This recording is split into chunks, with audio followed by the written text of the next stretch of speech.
मोहब्बत से नारे तकबीर, नारे रिसालत, अज़मत मुस्तफ़ा कॉन्फ्रेंस, उलमाए अहले सुन्नत, सरजमीने बकरी, हजरत अल्लामा डॉक्टर शहरयार रजा खान साहब किबला।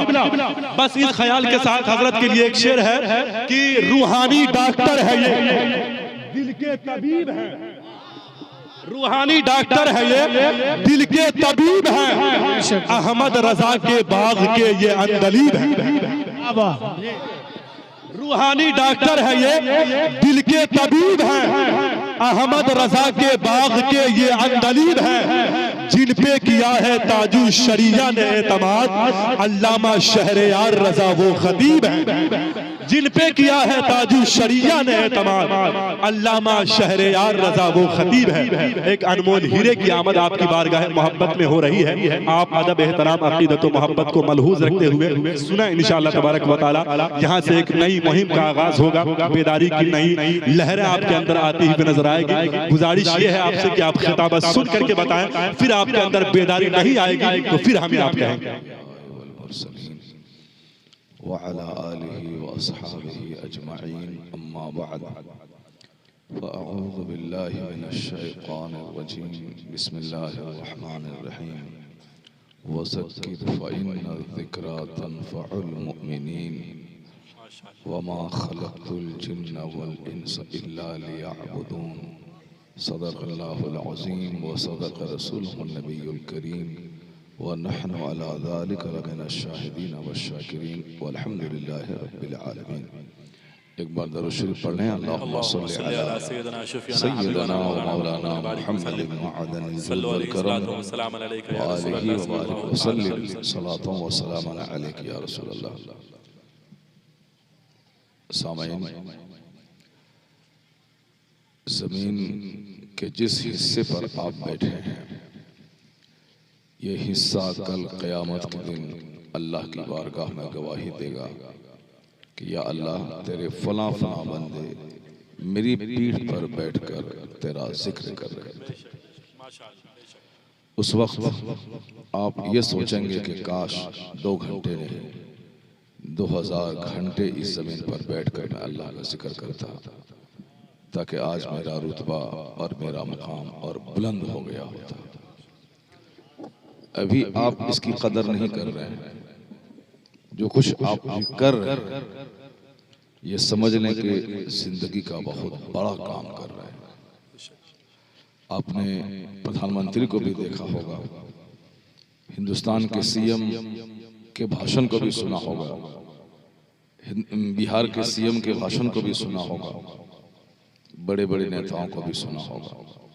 लेकिन जो रूहानियत, जो नूरानियत, जो हकीकी लज्जत इन फ़कीरों के साथ बैठकर आलिमों के देखने में मिलती है, वो लज्जत किसी दूसरी महफिल में नहीं मिलती। चूंकि आज यहाँ आप बैठे हैं, किसी प्रधान, किसी मुखिया, किसी विधायक, किसी सांसद के साथ नहीं बैठे। आप यहाँ नाइबे पैगंबर, नाइबे रसूल, आलिमे बरहक और जन्नती मुसलमानों के साथ और अल्लाह के महबूब फरिश्तों के साथ आप बैठे। चूंकि हदीस में आया है कि जहां लोग बैठकर अल्लाह का जिक्र करते हैं, उस महफिल को चारों तरफ से फरिश्ते घेर लेते हैं और आसमान से रहमतों की बारिश नाजिल होती है। और अगर उस हालत में कोई मर जाए तो सीधे शहादत का मर्तबा उसको मिल जाता है। वाह वाह, सुभान अल्लाह। ये समझ लें कि आप बहुत बड़ा काम कर रहे हैं। 50 खरब रुपए कमाना वह छोटा सा काम है, लेकिन 50 बार अल्लाह का नाम लेना ये जिंदगी का सबसे बड़ा काम है। आपने वह हदीस पाक सुनी होगी कि तमाम दुनिया के ढेलों और ज़र्रात को, सारी चीज़ों को एक पल्ले में रखा जाए और दूसरे पल्ले में कलमा ला इलाहा इल्लल्लाह को रखा जाए, और जब तौला जाएगा तो कलमा ला इलाहा इल्लल्लाह का वजन उस पर गालिब आ जाएगा। तो आप मोमिन हैं, आपके सीने में ये कलमा लिखा हुआ है और आप ज़बान से उसको अदा कर रहे हैं। ये समझ लें कि आपको अल्लाह ने वो दौलतें दी हैं जिन दौलतों से दुनिया के खरबपति महरूम हैं। अपनी इस तकदीर पे नाज करें और उस नेमत का शुक्र अदा करें। अगर अल्लाह चाहता आपको हिंदुस्तान का मुकेश बना देता, जो सबसे बड़ा मालदार है आज हिंदुस्तान का, लेकिन अल्लाह आपको मुकेश बना देता, मालदार रहते मगर ईमान से महरूम रहते। अगर अल्लाह चाहता आपको अमेरिका का बिल गेट्स बना देता, जो सबसे बड़ा मालदार दुनिया का, लेकिन आप एक यहूदी बन के रहते, आपके सीने में ईमान नहीं होता। अगर अल्लाह चाहता तो आप टाटा बिरला कंपनी के मालिक बन जाते। आज हिंदुस्तान में सबसे बड़ी कंपनी टाटा कंपनी, उसके मैनेजर आप बन जाते, खरबों रुपए आप कमा लेते। लेकिन जो नेमत आपके सीने में आज मौजूद है, वो नेमत उसके सीने में मौजूद नहीं है। तो क्या आप चाहते हैं कि अल्लाह आपको दुनिया का सबसे बड़ा मालदार बना दे और आपके सीने से इस्लाम छीन ले? कोई नहीं चाहेगा। जिसको जो जानता है कि ईमान की अहमियत कितनी है, उसको अगर दुनिया का सारा ढेला सोना बन के इस्तेकबाल करे और बोले मुझको ले लो और अपना ईमान बेच डालो, जो ईमान की अहमियत जानता है वो उस ढेले पे पेशाब कर देगा मगर ईमान का सौदा नहीं करेगा। अल्लाह ने बहुत दौलत आपको दी है, ईमान की दौलत, और इस दौलत से महरूम है बिल गेट्स, इस दौलत से महरूम है टाटा बिरला के मैनेजर, इस दौलत से महरूम है हिंदुस्तान का सबसे बड़ा मालदार, इस दौलत से महरूम है हिंदुस्तान का प्रधानमंत्री, इस दौलत से महरूम है बिहार का मुख्यमंत्री, इस दौलत से महरूम है आपके डिस्ट्रिक्ट का डीएम, इस दौलत से महरूम है ब्लॉक डेवलपमेंट ऑफिसर। तो ये सारे लोग जिसको हम लोग बहुत बड़े समझते हैं, आपके मुकाबले में एक जर्रे नाचीज से भी कमतर उसकी हैसियत है, क्योंकि अल्लाह ने आपको वो दौलत दी है, ईमान की दौलत, जिसके सामने सारी दौलत है। सबसे बड़े धनवान, सबसे बड़े मालदार वो हैं जिसके सीने में ईमान। अल्लाह चाहता तो आपको काफिर बना देता, आप दलित होते, संथाल होते, आप किसी चमार घर में पैदा हो गए होते, लेकिन एहसान उस रब्बे आला का जहां करोड़ों बंदे दलित हैं, काफिर हैं, मगर उन करोड़ों के बीच में अल्लाह ने आपको मुसलमान बना के मुशर्रफ फरमाया। सुभान अल्लाह। हालांकि इसे आप मामूली बात नहीं समझो, बात में कह रहा हूं। अगर तन्हाई में बैठकर इसी दौलत पे आप गौर कर लें तो आप सोचेंगे कि मैं आग पे भी अल्लाह को 24 घंटे सजदा करता रहूं, फिर भी इस नेमत का शुक्र मुझसे अदा नहीं हो पाएगा। क्योंकि दुनिया में अगर सोने का मकान, पूरी दुनिया का बादशाह भी आप बन जाए, लेकिन कितने दिन तक दुनिया का बादशाह आप बन के रहेंगे? 50 साल, 60 साल, 70 साल, 80 साल, 90 साल। उसके बाद क्या होगा? आंख की बीनाई जाएगी, दांत खत्म होंगे, पेट रोटी पचाने की ताकत खत्म कर बैठेगा, जोड़ जोड़ में दर्द होगा, मौत का इंतजार करेंगे, मर जाएंगे। फिर सारी हुकूमत कहां चली गई? सोने चांदी का 50 मकान कहां चला गया? कुछ नहीं होगा। आपका ये बदन मिट्टी में जाके मिट्टी बन जाएगा, आपकी हैसियत खत्म हो जाएगी, जमीन रहेगी, सल्तनत रहेगी दूसरों के लिए, आप फना हो जाएंगे। तो जो नेमत फना होने वाली, जो दौलत खत्म होने वाली, उस दौलत के लिए आदमी 24 घंटे मुसहर की तरह खट रहा है, 24 घंटे खेत में, खलियान में ओवर टाइम लगाकर कंपनी में उस दौलत को हासिल कर रहा है। दुनिया का 100 साल, चाहे सोने चांदी का पहाड़ भी आपको अल्लाह दे दे, तो उसका इस्तेमाल 100 साल के अंदर ही। लेकिन इस नुक्ते नजर से सोचें कि मरने के बाद जो जिंदगी है उसके बारे में कुरान में आया है कि काना मिक़दारुहु 50 अल्फ सना, यानी मरने के बाद की जो जिंदगी है आलम आखिरत, जैसे अभी रात है दिन आएगा, उसी तरह अभी दुनिया है कल आखिरत आएगी। आज हम जिंदा हैं कल मरेंगे। जिस तरह अगर हम हजार इनकार करें, नहीं वो गलत बात है, मरने वाली बात कौन बोलता है, ये मौली मोहल्ला की झूठ बोलता है, ये मौली मोहल्ला की बनाई हुई बात है, ये मौलानाओं का ढकोसला है, कौन बोलता है कि मरेंगे? ऐसा कोई नहीं बोलेगा। अगर कोई बोलेगा भी तो वो सरासर झूठ बोलेगा, क्योंकि सबको मालूम है कि चाहे राजा रहे या रंग, या साहब हीर रहे या रांझा, चाहे गौस कुतुब अब्दाल रहे या चपरासी, सबों को एक दिन ये दुनिया छोड़ के जाना। जिस तरह ये फैक्ट है कि हमें चाहे हजार इनकार करें मगर मौत आके रहेगी, उसी तरह ये भी फैक्ट है कि हम हजार इनकार करें इस दुनिया के बाद वो आखिरत आके रहेगी। और वहां का एक दिन इस दुनियावी काउंटिंग के हिसाब से 50,000 साल का एक दिन होगा। अब बताएं कि असल बादशाहत वहां की, असल ऐश वहां का, असल आराम वहां का, असल लज्जत वहां की, और ये दुनिया की सारी लज्जतें आनी जानी फानी। सरकार गौसे आजम के सिलसिले के एक बुजुर्ग फरमाते हैं, मेरे मुरीदों, मेरे बेटों, मेरे फर्जंदों, एक नसीहत याद कर ले, सिर्फ एक नसीहत, 50 किताबों के मुताले से तुम बच जाओ। यानी 50 किताब के मुताले से जो चीज मिलेगी उससे बड़ी चीज सिर्फ एक नसीहत से मिल जाएगी।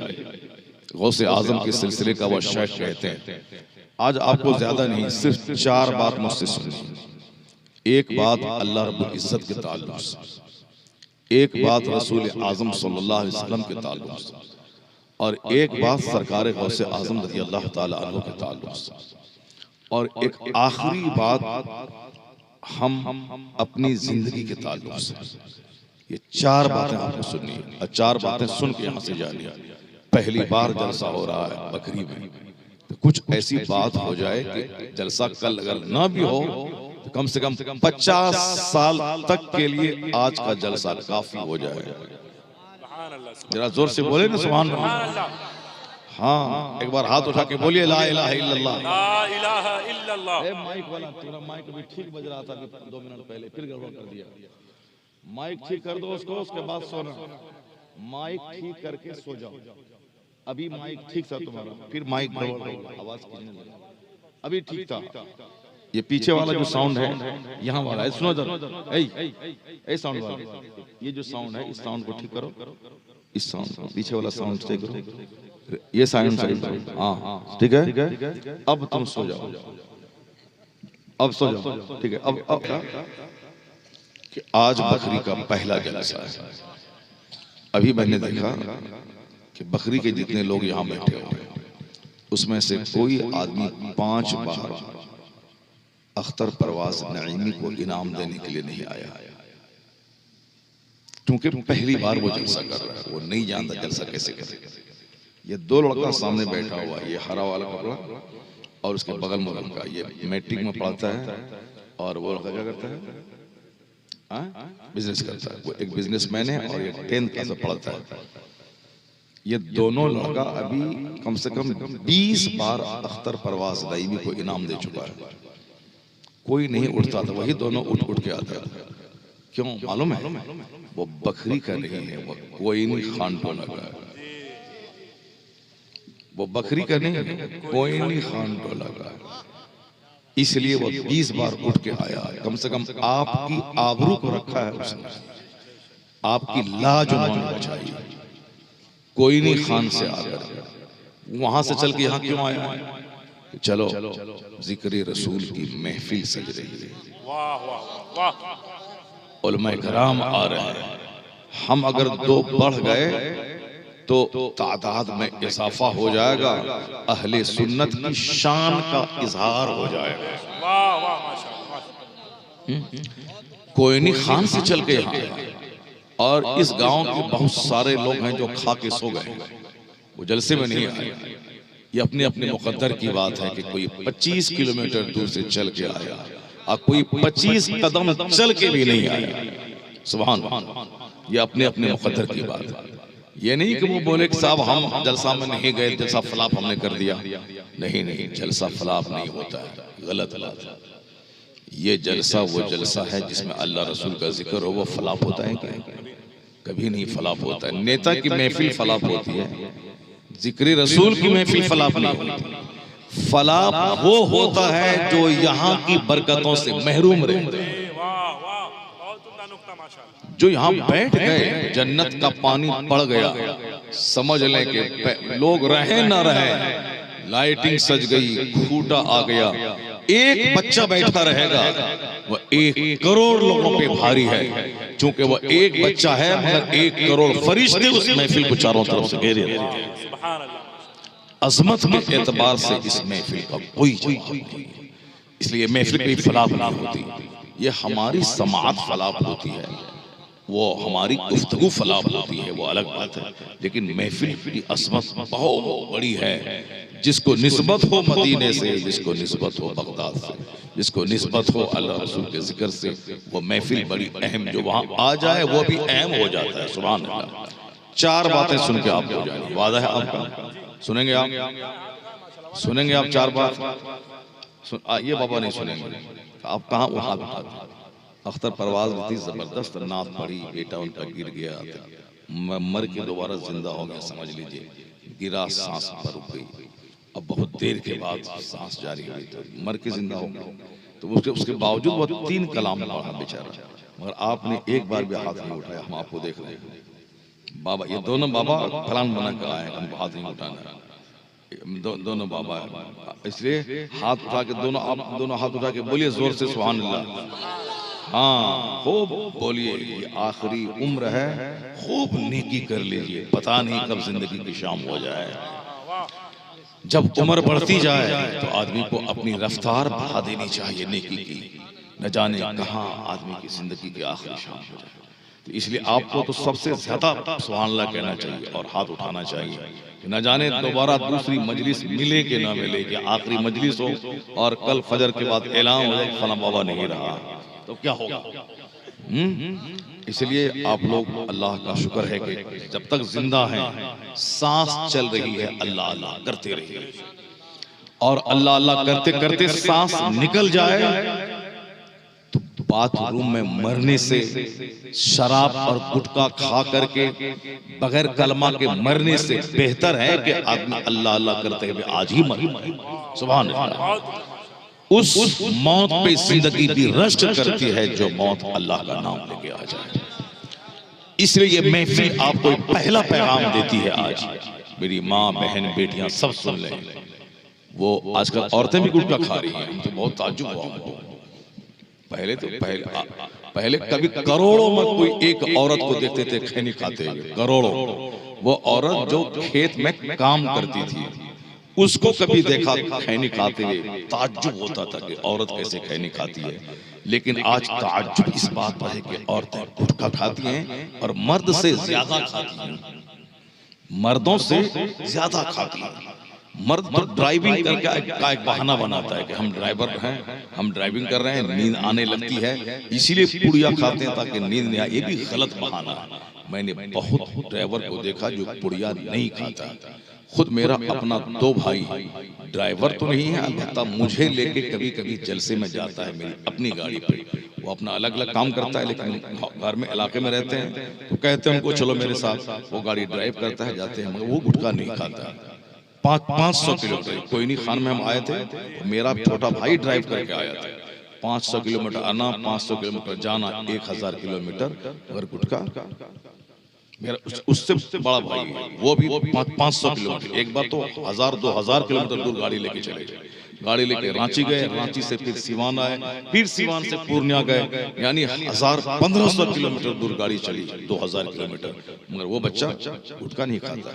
ये भी एक बेकार का बहाना है कि गुटखा खाता। चलो ठीक है, एक बहाना हम मान लेते हैं, नींद भगाने के लिए वो गुटखा खा लेता है। लेकिन ये औरत कैसे क्या खाती, क्या करने के लिए गुटखा खाती है? वो क्या करने के लिए गुटखा खाती है? वो सिर्फ इसीलिए गुटखा खाती है, शौहर उनका सऊदी अरब में कमाता है, अब वहां से पैसा भेजता है, अब जब पैसा वहां से आता है तो पैसा करेगी क्या? कपड़ा 50 जोड़ा है, जेवरात है, सब कुछ है। अब दिल बहलाने के लिए क्या चाहिए? शौहर सऊदी अरब में, अब यहाँ साहब पेट में दाना भी है, बदन पे कपड़ा भी है, सामने पूरी दीवार को घेरने वाली LED टीवी भी है कि अमेरिका में मैच हो लगे कि मैच उसके घर में हो रहा है। बड़ी टीवी का मतलब वही होता है, लोग यही कहते हैं LED टीवी नहीं लगाया। क्यों साहब? हमको एक आदमी बोला हमसे, हजरत उसका फायदा ये होता है कि जैसे अमेरिका में खेल हो रहा और लगता है कि मेरे घर में हो रहा है, वो मुझको समझा रहा उसका फायदा, मुझको कह रहा है ऐसा लगता है तो जैसे घर में खेल हो रहा हो।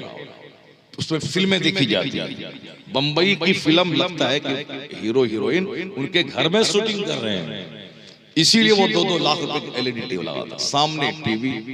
अब साहब खाना फुल है, सेब संतरा अखरोट, वो वहां ऊंट चराता है सऊदी अरब में, उसका शौहर वहां ऊंट और बकरी चराता है।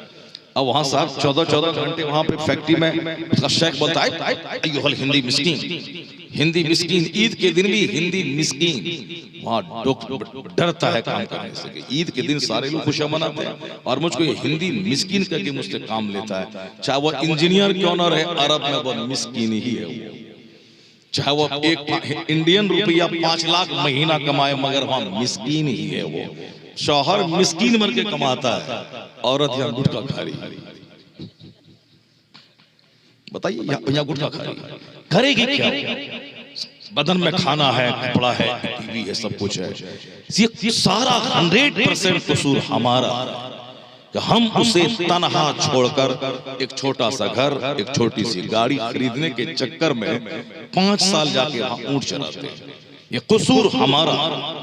जब जिंदगी भर कमाने के बाद कुछ नहीं मिला, छोटा सा घर मिला, अब फिर वहां से 10 साल के बाद लौटे तो काम क्या करें? अब सोच रहे हैं कि क्या करें। अब घर बना लिया 10 साल की कमाई से, अब उसके बाद पैसा नहीं है, क्या करें? मजदूरी करें, दिल्ली पंजाब जाएं, क्या करें? जहर खा के मर जाएं। जब कुछ भी नहीं होता है उससे, तो क्यों ये 10 साल अलग रह के खुद तबाह हों और घर के लोगों को तबाह करें? बुजुर्गों ने एक रास्ता बताया है, या तो नमक रोटी खा के अपनी बीवी के साथ अपने घर में रहो, नमक रोटी खाओ। जब मरना ही है, आज हो या 10 साल के बाद, तो मकान बना के मरना, सारी इज्जत तबाह करके मरना, आखिरत लूटा के मरना, ये फायदा नहीं है। नमक रोटी खाओ, मोटा छोटा पहनो, झोपड़ी में रहो, मगर मियां बीवी दोनों साथ मिल के रहो, ताकि न तुम्हारी नजर बहके न उनकी नजर बहके, तेरी भी इज्जत सलामत रहे, उसकी भी इज्जत सलामत रहे। जब मरना ही है 10, 20, 25 साल के बाद, फिर क्या यह तमाशा मकान और गाड़ी के चक्कर में अपने को भी तबाह करना, इनको भी तबाह करना, पूरा घर लुटा देना, औलाद को तबाह करना। रिजल्ट ही क्या निकला? एक रास्ता तो यही है कि अपने घर में रहो, नमक रोटी खाओ, बाल बच्चे की निगरानी में रहो, बीवी तुम्हारी निगरानी में रहेगी, गुटखा खाएगी, 2-4 तमाचा मार के गुटखा छोड़ा दो। वरना तुम सऊदी में रहोगे, फोन करके बोलेगी हम नहीं खाते हैं, क्या करोगे तुम?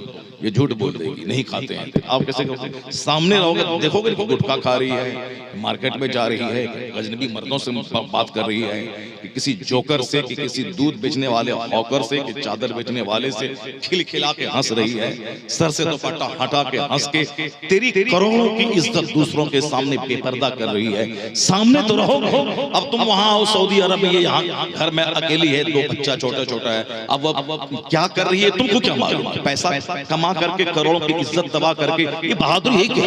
एक रास्ता है, या तो नमक रोटी खा के घर में रहो, और एक या नहीं तो दूसरा ऑप्शन है। दूसरा ऑप्शन यही है कि अपनी बीवी की घुट्टी में इस कदर इस्लाम पिला दो, अल्लाह का डर बिठा दो, और ऐसी रूटीन उसे दे दो कि नमाज फज्र कज़ा हुई तो मैं तलाक दे दूंगा। नमाज फज्र पढ़ने के बाद 2 घंटे तक तुम्हें कुरान पाक की तिलावत करनी, उसके बाद ही हाथ में झाड़ू लेना। ये गलत बात है कि सूरज निकलने से पहले झाड़ू देना, गलत। सूरज निकलने से पहले नमाज पढ़नी, सूरज निकलने के बाद जिक्र दुरूद तिलावत करनी है। अगर 10 बजे भी अगर आंगन घर में झाड़ू लगाए उससे कोई बरकत खत्म नहीं होती। अल्लाह की कसम कोई बरकत खत्म ना होगी। बरकत खत्म होती है नमाज़े फजर छोड़ने से, बरकत खत्म होती है अल्लाह का जिक्र ना करने से, बरकत खत्म होती है घर के सारे लोगों के फजर के टाइम में सोए रहने से। सोते सोते आफताब निकल गया तो समझ लें कि अहलो अयाल बाल बच्चे सब लूट गए। या तो अपनी बीवी को नमाज़ पंजगाना का पाबंद बना दे, सुबह 2 घंटे तिलावत करने का मामूल बना दे, उसके बाद फिर वो नाश्ता खाए, घर का सारा काम अपने हाथ से करे। 50 खरब रुपए तुम क्यों नहीं कमाते हो? अपनी बीवी को सेहतमंद रखने के लिए उसे कहो कि झाड़ू अपने हाथ से लगाना, बर्तन अपने हाथ से साफ करना, अपने कपड़े अपने हाथ से धोना और किचन का सारा काम खुद से करना। अगर ये काम नहीं करोगे, किचन अगर नहीं गई बार बार तो बार बार डॉक्टर के पास जाना पड़ेगा। कभी हार्ट की बीमारी लेकर, कभी ब्लड प्रेशर हाई को लेकर, कभी गठिया की बीमारी लेकर, कभी गैस की बीमारी लेकर। जो बार बार काम में अपना हाथ लगा के रखे उसे डॉक्टर के पास कम जाना पड़ता है, क्योंकि एक्टिव रहने से, कामकाज करने से ब्लड सर्कुलेशन कायदे से बनता है। अब बेशुमार बीमारियों से लड़ने की ताकत पैदा हो जाती है। इसीलिए जो काम ना करे, खाए सोए, तो उसे किचन नहीं, उसे डॉक्टर के पास जाना पड़ेगा, उसे नर्सिंग होम जाना पड़ेगा।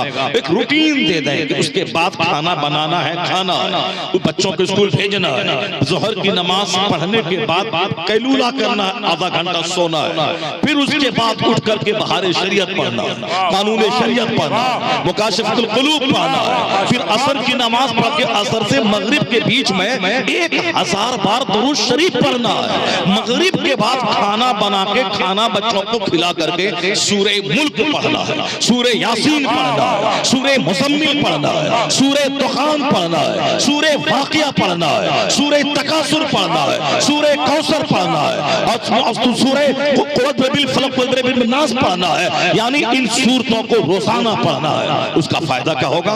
दुखान पढ़ के सोओगी तो 70,000 फरिश्ते तेरे लिए मग़फ़िरत की दुआ करेंगे। अगर सूरे मुल्क पढ़ोगी तो अज़ाब कब्र से रिहाई मिलेगी। सूरे वाक़िया पढ़ोगी तो कभी तुम्हारे घर में फाका नहीं होगा। तुम सूरे यासीन पढ़ोगी तो मरोगी घर में शहादत का मौत, अल्लाह शहादत अल्लाह अता फरमाएगा। यानी पढ़ो, फिर उसके बाद रात में 4 घंटे सो के उठ के तहज्जुद की नमाज पढ़ ले, फिर उसके बाद 1 घंटा सो के नमाज फजर की तैयारी कर। यानी 24 घंटे की एक रूटीन दे दे उसे। नमाज से, तिलावत से, किताब के मुताले से, घर के कामकाज से फुर्सत ना मिले कि किसी देवर से बात करे, किसी सन भाई से बात करे, किसी हॉकर से बात करे, बाजार में जाके 2 घंटे वक्त बर्बाद करे और ना उसे उसके बदन में शहवत की आग लगेगी, ना गुनाह करने की हवस पैदा होगी।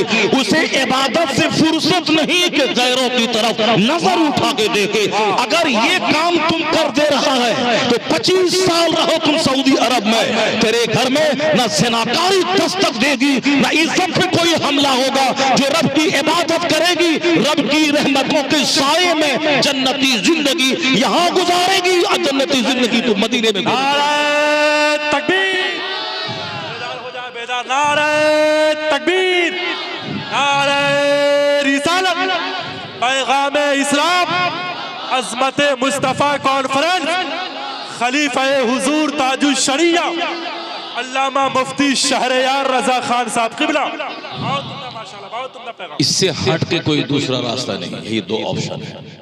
एक ऑप्शन या तो खुद रहे, दूसरा ऑप्शन है कि अपनी बीवी को इतना दीनदार बना दें कि फिर कहीं से कोई बात सुनने को ना मिले। अगर इससे हट के जिया तो मेरे सामने एक आदमी ने जो बयान दिया वो इसी सीवान जिले का, उसने कहा हजरत मैंने जिस घर में अपनी बीवी बच्चों के साथ में रहता था उस घर का मालिक सऊदी अरब में रहता था, उनकी जवान बीवी वहां थी।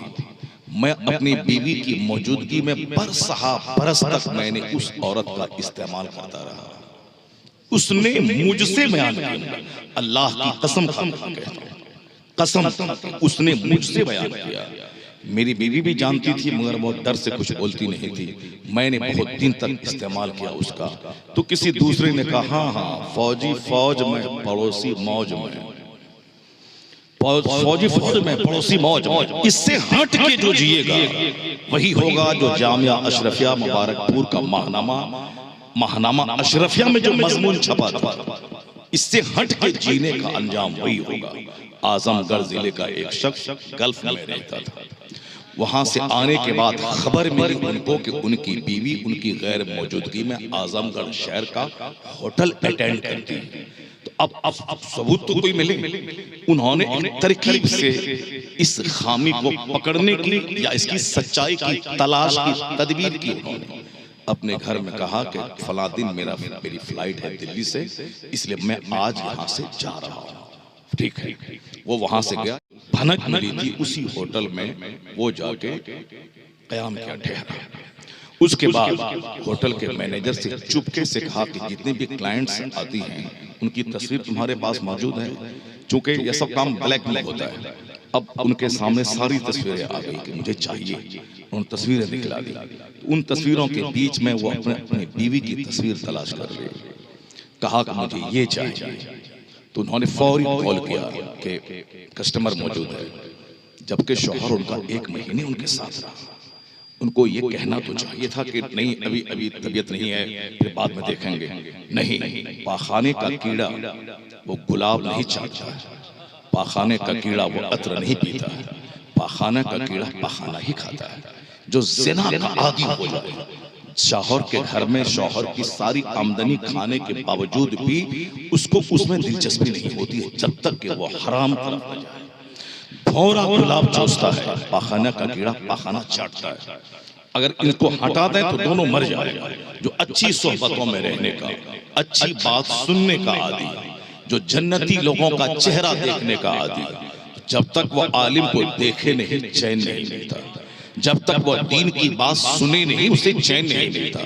बहुत सारे लोग समाज में हैं जो कॉमेडी देखते हैं, जो साहब लतीफ़ा सुनते हैं, बहुत सारे लोग हैं कि झूठ कहानी किससे सुनते हैं, लेकिन ऐसे बहुत सारे लोग हैं जिन्होंने कहा हजरत जब तक मैं आपकी तकरीर नहीं सुनता हूं उस वक्त तक मैं सोता नहीं। ऐसे हर इलाके में लोग मिलते हैं। एक इलाके में गया, कटिहार जो हमारा इलाका है, वहां में गया, एक शख्स बार बार आगे पीछे कर रहा था। वो अधेड़ उम्र का, हमारे चाचा की उम्र का वो शख्स था। मैं सोचा कि ये आदमी हटता क्यों नहीं मेरे सामने से, मुझको फ्री रहने दे, मैं 1 घंटे के बाद स्टेज पे जाऊंगा, अभी जरा वॉशरूम जाऊं, उसके बाद कपड़ा वपड़ा चेंज करूं, फिर नमाज पढ़ूं और कुछ अपना तन्हाई में सुस्ताऊं, सफर में आया हूं, ये आदमी हट क्यों नहीं रहा। जब उन्होंने मेरे चेहरे को पढ़ा कि ये मेरी मौजूदगी से नाराज हो रहे, मैंने कहा नहीं क्या भागो जल्दी से हट जाओ। मैं मेरे चेहरे से उन्होंने पहचान लिया कि मुझसे नाराज हो रहे कि मैं यहाँ खड़ा क्यों हूँ। वो कहा कि हजरत मैं आपका बहुत बड़ा फैन हूँ, उस वक्त तक सोता नहीं हूँ जब तक कि आपकी तकरीर में सुन नहीं लेता हूँ। तो मैं आज चूंकि आप मेरे गांव में आए हैं इसीलिए जी भर के मैं आपको देखना चाहता हूँ। अल्लाह, अब बताओ उस वक्त क्या हाल हुआ होगा आपका अगर आप मेरी जगह रहते हैं। यानी ऐसे भी लोग हैं इस गांव जहां मैं पहली बार गया था, और वहां इस तरह के लोग अक्सर इलाके में। अभी भी एक मौलाना साहब गालिबन महफिल में होंगे, उन्होंने कहा कि बस मैं तो सिर्फ आपकी ही तकरीर सुनता हूँ। ये मौलाना साहब बैठे हुए, आपकी ही तकरीर में सुनता हूँ। अब जाहिर सी बात है उन्होंने मेरी तकरीर की लज्जतें महसूस कर ली होंगी। बहुत सारे लोग हैं जो कहते हैं मैं साकिब मुस्तफ़ाई की ही तकरीर सुनता हूँ, बहुत सारे लोग कहते हैं कि मैं साहब फला खतीब की तकरीर सुनता हूँ। मगर वो तकरीर सुनता तो है, दीन की बात सुनता तो है, जो कॉमेडी सुनता है, जो किस्सा कहानी सुनता है, जो फिल्मी डायलॉग सुनता है, उससे करोड़ों गुना बेहतर है वो जो अपने रिलैक्स के लिए, मालूमात में इजाफे के लिए, अपना गम दूर करने के लिए, जो गफलत की चादर हो उस गफलत को हटाने के लिए, जो आखिरत की बात दिमाग से हट गई दोबारा उसे रिफ्रेश करने के लिए किताबत का सहारा लेता है। ये अपने अपने मुकद्दर की बात है। कोई दीन की गुफ्तगू सुनता है और कोई झूठों की कहानी सुनता है। अब जरा गौर से सुनिए कि आजमगढ़ में जो कुछ हुआ क्या हुआ। 1 महीने तक शौहर उनके साथ में था। ऐसे भी 1 महीने अगर कोई शौहर में साथ रहे या मर्द बीवी के साथ रहे, उसे 6-7 महीने तक, अगर वो कायदे का शरीफ मर्द है, उसे 4-5-6 महीने तक तो उसको दिमाग में कोई और बात आती नहीं है, बिल्कुल मुकम्मल तौर पर फ्रेश हो जाता है। लेकिन जो नापाक तबीयत का आदमी, चाहे मर्द हो या मर्द हो या जिसकी फितरत में नापाकी है, जिसकी तबीयत में नापाकी है, जिसके किरदार में नापाकी है, जिसको अपनी परी जैसी बीवी अच्छी नहीं लगती, अब भूतनी चुड़ैल काली कलोटी पे दिल दिए रहता है। यहाँ रानी हसीनो जमील औरत घर में बीवी पड़ी है, उसमें दिल नहीं जाता। अब खेत में काम करने वाली भूतनी के साथ दिल लगाता है। वो भी महाभूत है वो शौहर जो अपनी खूबसूरत तरीन बीवी को छोड़कर भूतनी से दिल लगाने के लिए वो संथाल के मोहल्ले का चक्कर लगाता है और खेत में काम करने वाली औरतों से दिल लगाता है। चूंकि तबीयत उसकी नापाक है, सोहबत उसकी गलत है, शुरू से उसके नेचर में इस तरह की बातें डाल दी गई। वो अपने घर की बिरयानी अच्छी नहीं लगती और उसे दूसरों के घर का सत्तू अच्छा लगता है। ये अपनी अपनी तबीयत की बात है। अब बताएं कि 1 महीने तक रहने के बाद अभी आज उनका शौहर गया, उसी दिन होटल से कॉल आया। अल-जामिअतुल अशरफिया के माहनामे में किस कदर दर्द के साथ इस कहानी को बयान किया गया। हिंदुस्तान नहीं पूरी दुनिया के लाखों लोगों ने इस कहानी को पढ़ा। क्या लोगों के दिल पे गुजरता होगा जब कमाने वाला लाखों में करोड़ों में खेल रहा है, बीवी उसकी रानी बन के रही, मकान मैं बनाता हूँ, रहती मेरी बीवी, मैं कभी आज यहाँ कल वहां परसों, असल मालिकन वही हुई ना जो 24 घंटे उसमें रहती बच्चों के साथ। शौहर तो आया 1 महीना रात चला गया सऊदी, फिर 2 साल के बाद आएगा, लेकिन असल उस घर की लज्जत से आशना कौन है? उसकी बीवी है। गीजर का गर्म पानी, कूलर का ठंडा पानी, फ्रिज है, साफ घर में ग्राइंडर है, मोटा गद्दा है जिस पे सोया उनका शौहर 15 दिन और साल के 360 दिन वो सोती है। फ्रिज का पानी वो पीती। असल मालिक कौन है? वही है ना। उसको तो और शौहर के लिए दुआ करनी चाहिए, शौहर की इज्जत जो उसकी इज्जत है उसकी हिफाजत करनी चाहिए, अल्लाह का शुक्र अदा करना चाहिए। नहीं, तबीयत में अगर नापाकी हो तो आज शौहर उनसे जुदा होके गया है, 1 महीना रह के आज ही कॉल होटल से आया, फौरन दौड़ के होटल गई, सज धज कर अपने क्लाइंट के पास। जब उस कमरे में रात में दाखिल हुई तो कस्टमर की जगह शौहर को देखकर पांव तले जमीन खिसक गई। अल्लाह, क्या दिल पे गुजरा होगा जब 4 आंखें 4 हुई होंगी। मेरा शौहर बोला था कि मेरी फ्लाइट है, वो यहाँ मौजूद है और वो क्या सोचेगा कि मैं आज यहाँ होटल में आ गई।